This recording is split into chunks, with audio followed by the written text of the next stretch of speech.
To second the motion. धन्यवाद उपसभापति महोदय। मैं महामहिम राष्ट्रपति जी के बजट सत्र के दोनों सदन के सदस्यों के समक्ष अपने दिए गए अभिभाषण पर धन्यवाद प्रस्ताव को सेकंड करने के लिए यहाँ पर प्रस्तुत हुई हूँ। महामहिम राष्ट्रपति जी का मैं इस बात के लिए धन्यवाद करती हूँ कि उन्होंने नई सहस्त्राब्दी के पहले दशक के अंत तक पहुंचने पर जो हमारे सामने उपलब्धियां हैं, जो चुनौतियां हैं और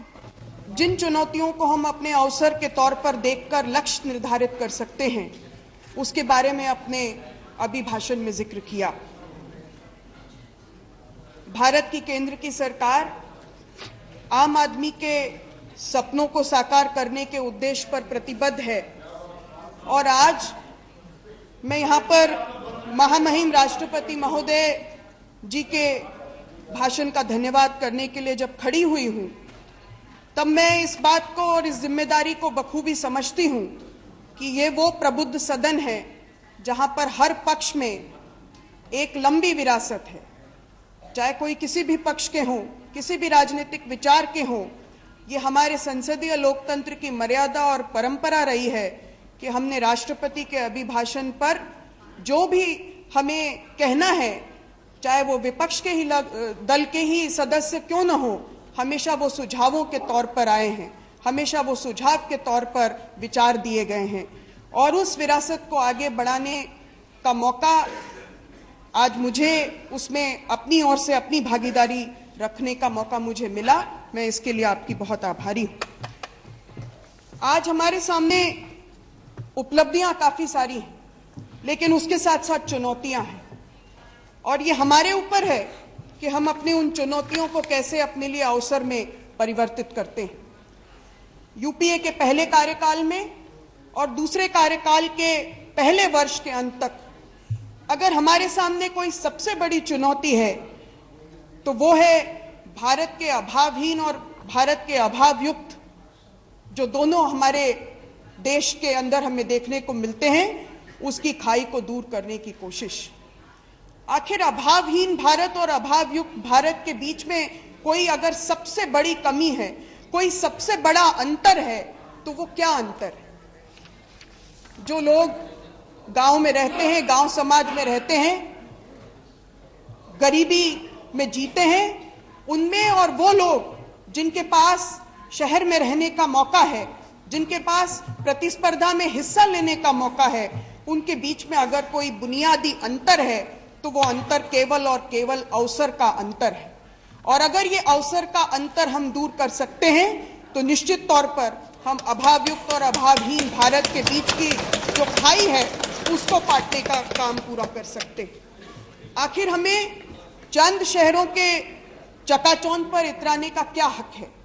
एक तरफ वो लोग हैं जो चांद में जाकर बसने तक का संकल्प ले सकते हैं, सपना देख सकते हैं, और दूसरी तरफ वो लोग हैं जिनकी हर रात चंद्रमा को देखते हुए खुले आकाश के नीचे ठिठुरते हुए गुजरती है।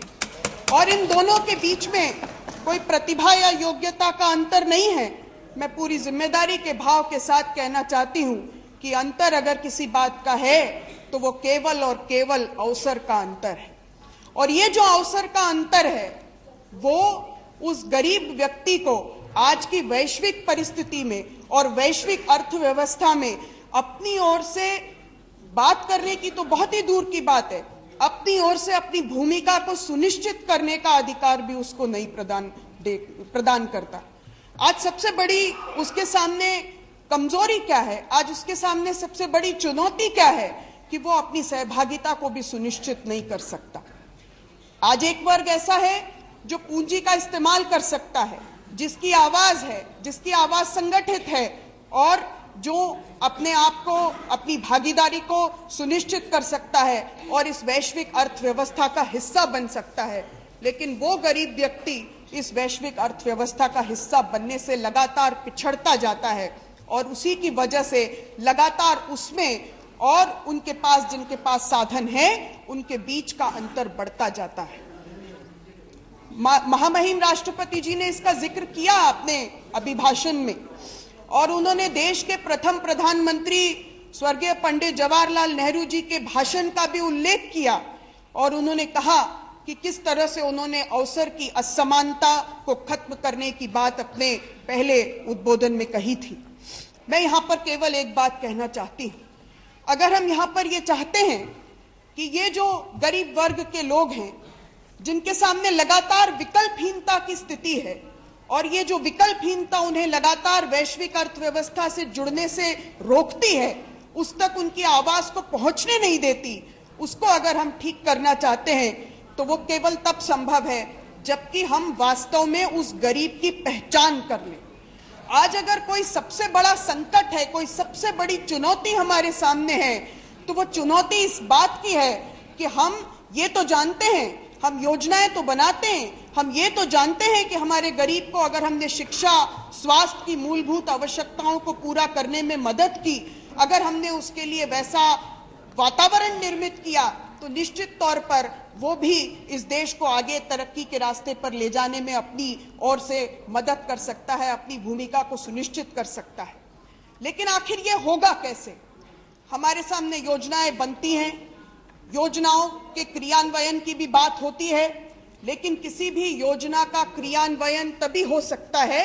जबकि हमें इस बात की पूरी समझ हो, इस बात की पहचान हो कि उसके जो वास्तविक हितग्राही हैं उनको हम पहचान कर सकें। और अगर हमने अपने वास्तविक हितग्राहियों की पहचान करने में हमसे अगर चूक हो गई तो हम किसी भी योजना का लाभ उन तक नहीं पहुंचा पाएंगे। और अगर हम ये नहीं कर सके तो हम साधनहीन और साधन संपन्न लोगों के बीच में जो खाई है उसको कभी पाट नहीं सकेंगे। ये पहचान का संकट बड़े ओहदेदारों के सामने नहीं है। बड़े ओहदेदार या शहर में रहने वाले लोग या फिर जो बड़े अधिकारी होते हैं या फिर जिनके नाम के साथ कोई ना कोई पहचान होती है, उनको अपनी पहचान साबित नहीं करनी पड़ती। लेकिन अगर मुंशी प्रेमचंद जी के साहित्य की पृष्ठभूमि को नजर में रखते हुए उसको उदाहरण बनाकर कहूं, तो गांव में रहने वाले किसी होरी के सामने, किसी धनिया के सामने, किसी जुनिया के सामने, किसी हीरा के सामने अगर सबसे बड़ा संकट है तो अपनी पहचान को साबित करने का संकट है। कई बार तो पूरा पूरा जीवन गुजर जाता है इस बात का वो, लेकिन प्रमाण नहीं जुटा पाता, स्थापित नहीं कर पाता, साबित नहीं कर पाता कि आखिर उसकी पहचान क्या है।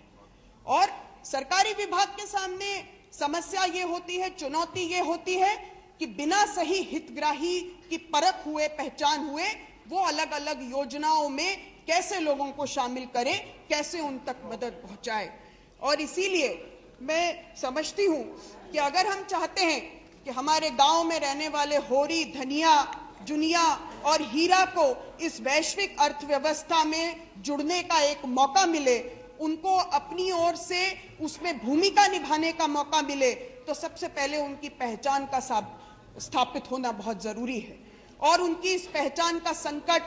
अगर हमने दूर किया तो निश्चित तौर पर जो लोग गांव में रहते हैं, आज जो पूरी तरह से विकल्पहीनता की स्थिति में है, उनके सामने अनेक विकल्प खुलते हैं और उनके सामने आकाश अनंत होता है, और वो उन सारी संभावनाओं का फायदा उठा सकते हैं जो संभावनाएं शहर में रहने वाले लोगों को, ताकतवर और ओहदेदार लोगों को नसीब होती हैं। और इसीलिए मैं बधाई देना चाहती हूं, महामहिम राष्ट्रपति जी ने भी इसका उल्लेख किया। पिछली बार जब संसद का सत्र चला था तब यूआईडी के प्रोजेक्ट में काम करने वाले नंदन नीलेकणी जी ने हम सब सांसदों के सामने एक प्रेजेंटेशन दिया था, एक वानगी प्रस्तुत की थी कि किस तरह से इस देश में वो लोगों की पहचान करने के प्रोजेक्ट को लेकर चल रहे हैं और किस तरह आने वाले समय में ये जो यूनिक आइडेंटिफिकेशन नंबर होगा वो आने वाले समय में हमें अपने हितग्राहियों की पहचान करने में और उन तक योजनाओं का लाभ पहुंचाने में हमारी मदद करेगा। पूरा प्रोजेक्ट का उन्होंने प्रेजेंटेशन नहीं किया था, एक वानगी दिखाई थी, लेकिन जैसे कहते हैं ना कि हांडी का एक चावल अगर चक्कर देख ले तो पता चल जाता है कि पूरी हांडी का चावल पका है या नहीं। उस एक विहंगम दृष्टि ने हमें ये साबित करने में हमें ये विश्वास दिलाया है कि आने वाले समय में हमारे देश के लोगों के सामने जो सबसे बड़ी उसकी पहचान की बात है, वो